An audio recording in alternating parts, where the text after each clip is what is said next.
Yo, Bracy Skills Clinic's back with another video. Special video, man. I know I usually be on the mic as far as the Spurs talk, but we're gonna do a special one, man, because I'm in SoCal right now, and I'm out here for an AAU tournament. I'm on my way to the gym right now to go check out my At the light, turn left onto Western Avenue. Series interrupted me. I'm on my way to go watch my 16U team play. So if you hear Siri in the back, it's because I'm on my way to the gym. But I'm going to get straight to it, man, because Summer League was yesterday. We finally seen Wembanyama play last night. Wemby had a horrible shooting night. We're going to get straight to it. We're going to call a spade a spade. He had a horrible shooting night. He shot 2 for 13, 9 points, was at 8 rebounds, 5 blocks, 3 assists. I think that was his stat line. Spurs won the game. It was a very low-scoring game, by the way, on both sides. So nobody really shot the ball too well unless your name is Juju. I'm still having trouble pronouncing his last name. It's Champagne, right? He's been hooping. But we're gonna get to Wemby. We're gonna stick to Wemby because I'm seeing, of course, as we know, we're seeing a lot of people turn on him. We're seeing a lot of casuals calling him a bust already. People are saying that his game is not going to translate, yada, yada, all the stuff, right? And I'm not going to lie. In half a mile, turn right into the parking lot. Okay, I'm about ready to turn Siri. Bad, I had to turn Siri off, man. I know where I'm going, so, she was irritating. But Wembanyama, what is my take on what I saw last night? What I saw last night is something that we all felt that he needed to work on, and that was, get stronger. Okay, I think that'll happen over time. It's not going to happen in the snap of a finger. So, that could take a few years before we really see, Wemby's strength kick in.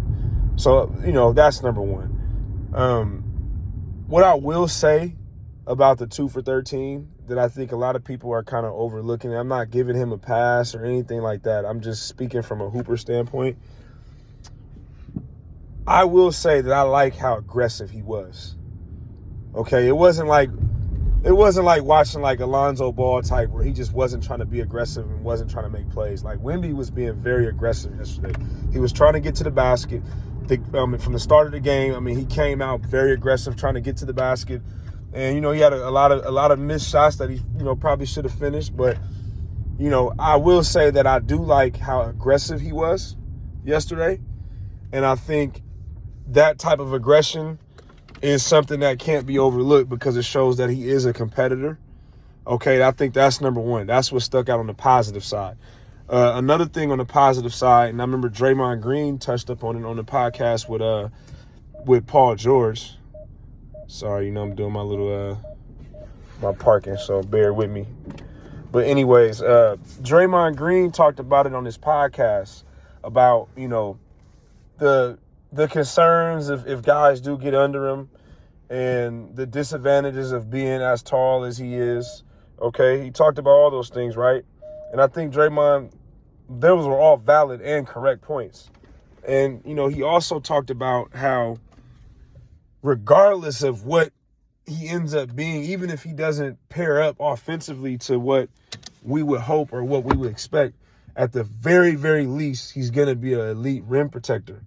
And I think that's a very great way to look at it because I never looked at it that way. Like, okay, if Wemby doesn't end up being as good as people think he's going to be, at the very least, we're going to have somebody that is probably going to lead the league in block shots probably every year or be in the top 3, top 5 every year. And last time I checked, based on history, if you're always leading the league in block shots, you're always going to have a chance to be a first-team all-defensive player, right? And if you're a first-team all-defensive player every year, you're valuable. You're a valuable player, regardless of what you do on the offensive end. So, and I'm saying that at the absolute worst. Now, I'm going to give you guys the real because I see a lot of people going crazy on the Wemby takes, right? I'm not worried on what I saw or even didn't see last night, to be honest with you. Because everybody knows if you're a real Spurs fan, if you're a casual, you're not going to think about these things. But as a real Spurs fan, we know that the style and the fashion of which Wemby was trying to score in, as far as the ISOs and dribbling and all that type of stuff, a lot of the face-ups, that's not going to happen when Pop is coaching. and you're going to have better players. And I seen a video of this guy named Kevin Young do another great take on what he saw last night. And he was basically saying that the Hornets were pack lining the paint and were making it very difficult for Wemby to get to the basket. I believe that's somewhat true, but I think what's really true is the fact that the players Wemby's going to be playing with in the season are going to be better players. Just like the players he's going to play against are going to be better players. You're going to go up against better defenders and superstar caliber players. But what I'm saying is I think he's going to have a lot more spacing when the season starts, and Pop is going to put him and allow him to run through plenty of sets to allow him to score in a much easier fashion, right? I still think Wemby can be an all-star as a rookie. Believe it or not, I still believe that that's very possible.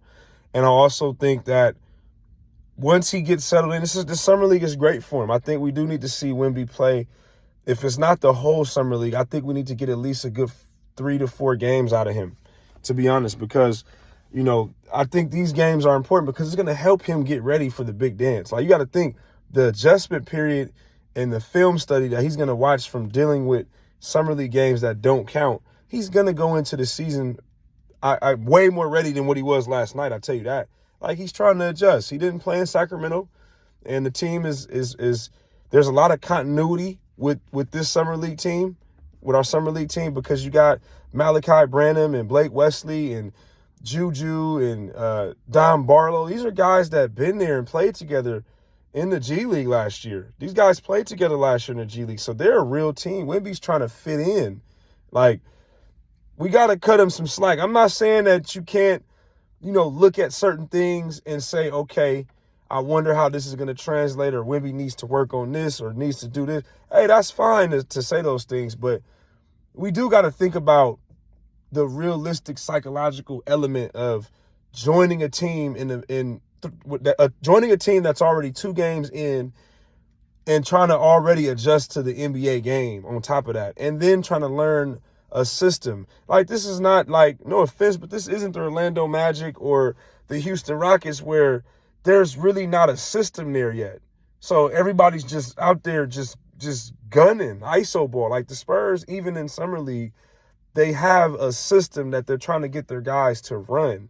You're not seeing a whole bunch of guys just dribble the air out the ball and shoot hezzy pulls all game. You're not seeing that like you do with a lot of other Summer League teams. So you got a guy that's trying to adjust to the NBA game. Okay, join a team that's already 2 games in, is playing really well, and has already played together last year in the G League, all while trying to learn a system. Most rookies don't come in trying to learn a system that are lottery picks, let alone the number 1 pick.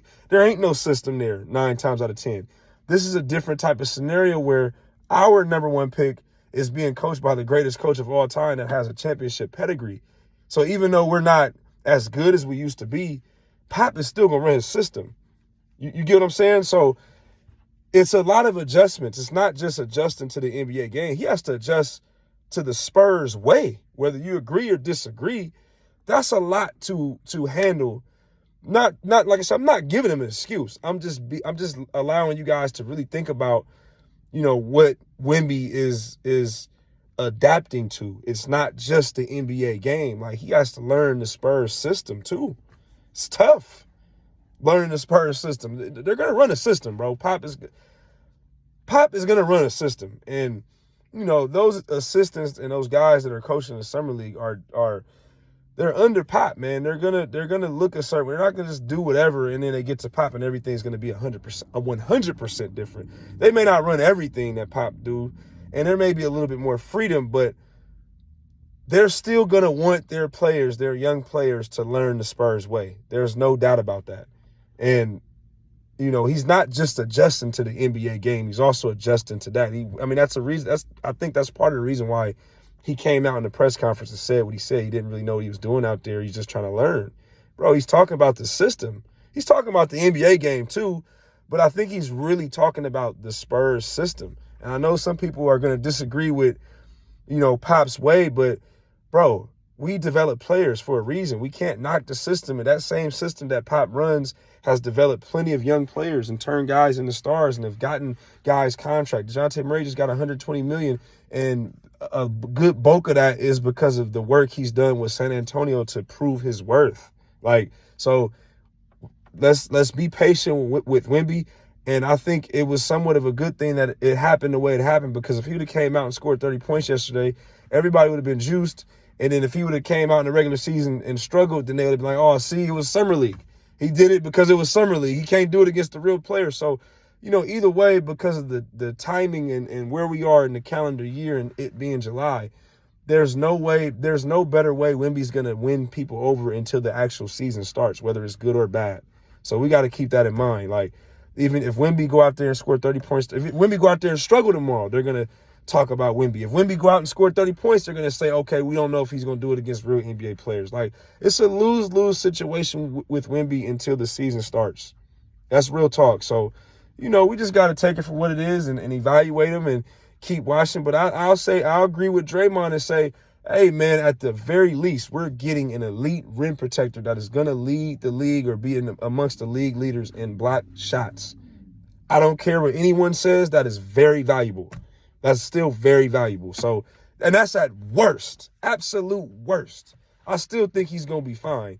But at the absolute worst, he's a rim protector for us. So, let him learn the game. He's still 19. It's his first summer league game, man. He's been in the media all week with the Britney Spears stuff, man. Let's cut him some slack, bro. All right? We out.